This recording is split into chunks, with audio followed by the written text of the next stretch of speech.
Many of these families have been outspoken in their calls for a nationwide ban on the kind of weapons used in the Newtown massacre. David Wheeler, who lost his own 6-year-old son, Ben, in an emotional appeal on 60 Minutes last night. We have an obligation to our children to do this for them.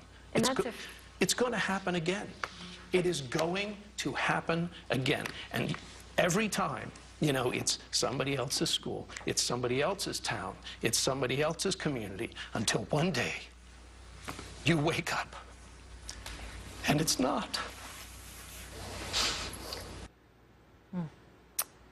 But while united in their grief, the Newtown families are not unanimous when it comes to the push for new gun control laws. Mark Mattioli, whose son James would have turned 7 last month, believes more gun laws are not the answer, and he says the focus needs to be on something else. Mark Mattioli is here with me now live in the studio. Mark, thank you so much for being here. Thank you. In watching those families last night on 60 Minutes, it was incredible to see their strength and their ability to even just function in this world 4 months after their children were so suddenly and terribly killed. Let's just start with that.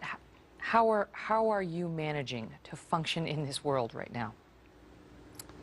Well, I'm broken, devastated, drowning in grief. But even though each week that goes by is becoming not necessarily easier, I'm compelled to participate in this debate because I'm not hearing a voice that's really agreeing with me. I believe there are tens of millions of people out there who agree that gun control isn't necessarily the solution, but perhaps it's a way to avoid some of the sadness to participate in the debate. I don't know. Mm-hmm. And you are right, because so many of the Newtown families have joined in the push for gun control, and certainly you respect them and their opinions and their beliefs about what needs to happen out of this tragedy.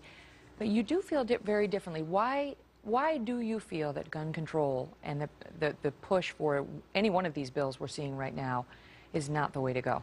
Well, you know, perhaps you've heard the term before, but I feel it's a false premise. Gun control works for people who abide by the laws. Criminals who conduct most of the gun crime don't care about the law. They won't look up the Connecticut law to see how many guns, how many bullets have to be in the magazine that they're supposed to register with the state police at some point in the future once they come up with a blueprint for how to administer that. Mm-hmm. And yet, some of the parents made the point to 60 Minutes that still they could be slowed down. The law could slow future killers down by limiting the magazine clips available to them. And perhaps that could have made a difference in Newtown, talking about you know, how he had to reload and how 11 kids managed to escape the classroom when the killer there reloaded. And why wouldn't we limit magazines on the federal level in the wake of that knowledge? Right, so again, false premise in that they're not talking about confiscating those magazines. The magazines are out there. If we were starting at point A and there were no guns and no magazines, fine, perhaps we could talk about that. But there are millions, tens of millions of these out there, and criminals aren't going to hand them back.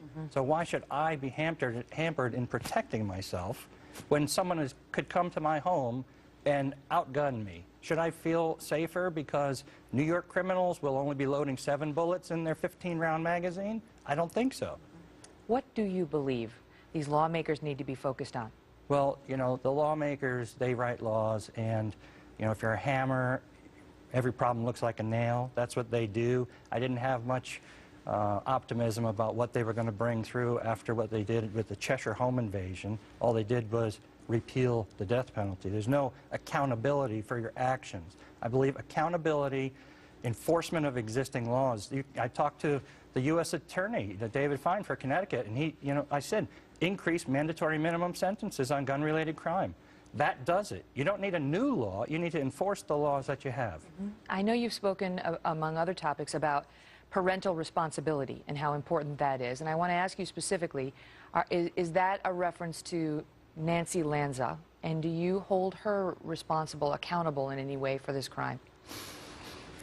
You know, it's been 4 months, and for most of that time, I've been quite charitable toward her. I didn't give the how, the why, and the how much. You know, we all knew the who, what, when, and where. But yes, it is. I do hold her accountable. A massive failure in parenting, and things could have gone so much better if she had been a responsible parent. I think, in light of this tragedy, there's so much that can be shared about parenting. I'm learning more, and I think that should be spread across the country. Just focus on your kids. There's no more important job, nurturing, loving, being present and positive force in their lives. And the mental health system, which you feel has been all but ignored in the wake of Newtown. Right, there's so much that they're missing the boat here, and I fear that the political forces are focusing on gun control when major failing in mental health initiatives. So in Connecticut, the governor's talking about we need mental health. They're proposing this task force, and yet he's slashing the budget to hospitals by $550 million.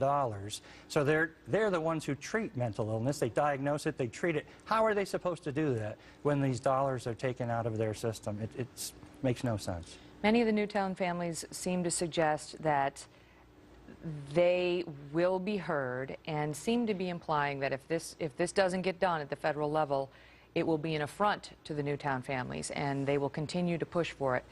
I mean, if you could speak to these lawmakers directly who are going to look at this federal bill this week, what would you say?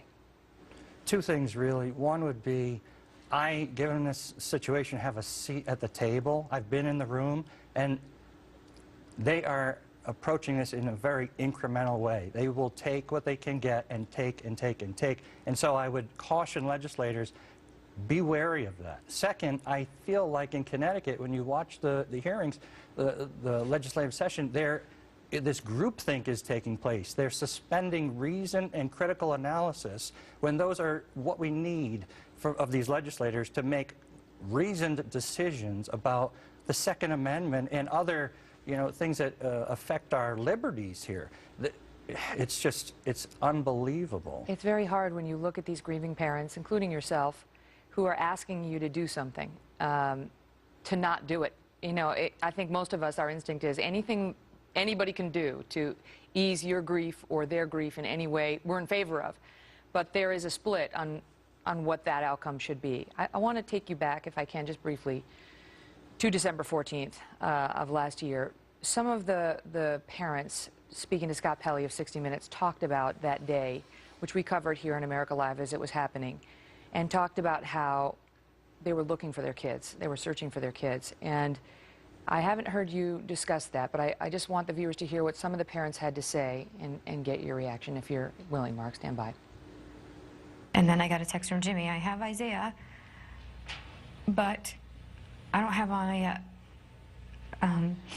So I was driving with my friend back to Sandy Hook, and I just kept texting Jimmy every 10 or 15 seconds. Anna, question mark. And then Anna, exclamation point, because we had Isaiah. I didn't understand why we didn't have Anna. I just kept looking, thinking, when am I going to see Dylan? Or when am I going to see Miss Soto? Or when am I going to see any of the kids from his classroom? But then everyone was just going home. And you just don't know what you're supposed to do or who to talk to, because no one had all the information. And then and it just started to be fewer and fewer parents and kids in the room. And then they asked everyone who was left to come to one of the back rooms. And I remember looking at Jimmy and saying, I don't want to go in that back room. I don't want to go in that back room, because I know what the back room meant. In my heart, as a mother, I knew what the back room meant.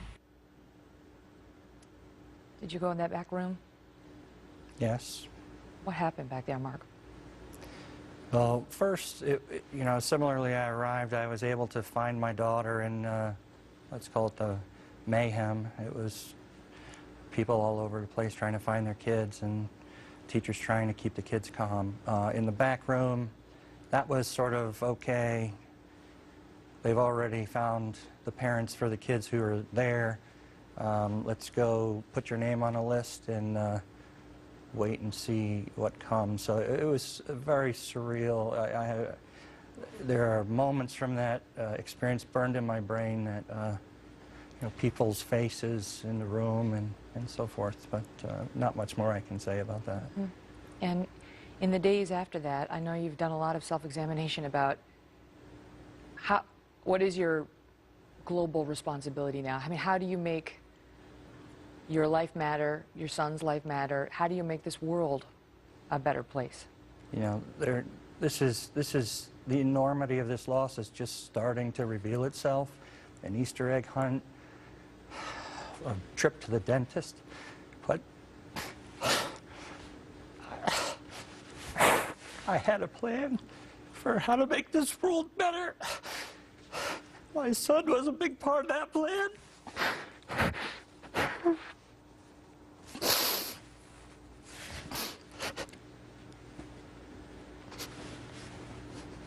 That's all I can say.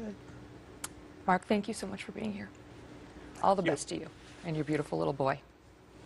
We'll be right back.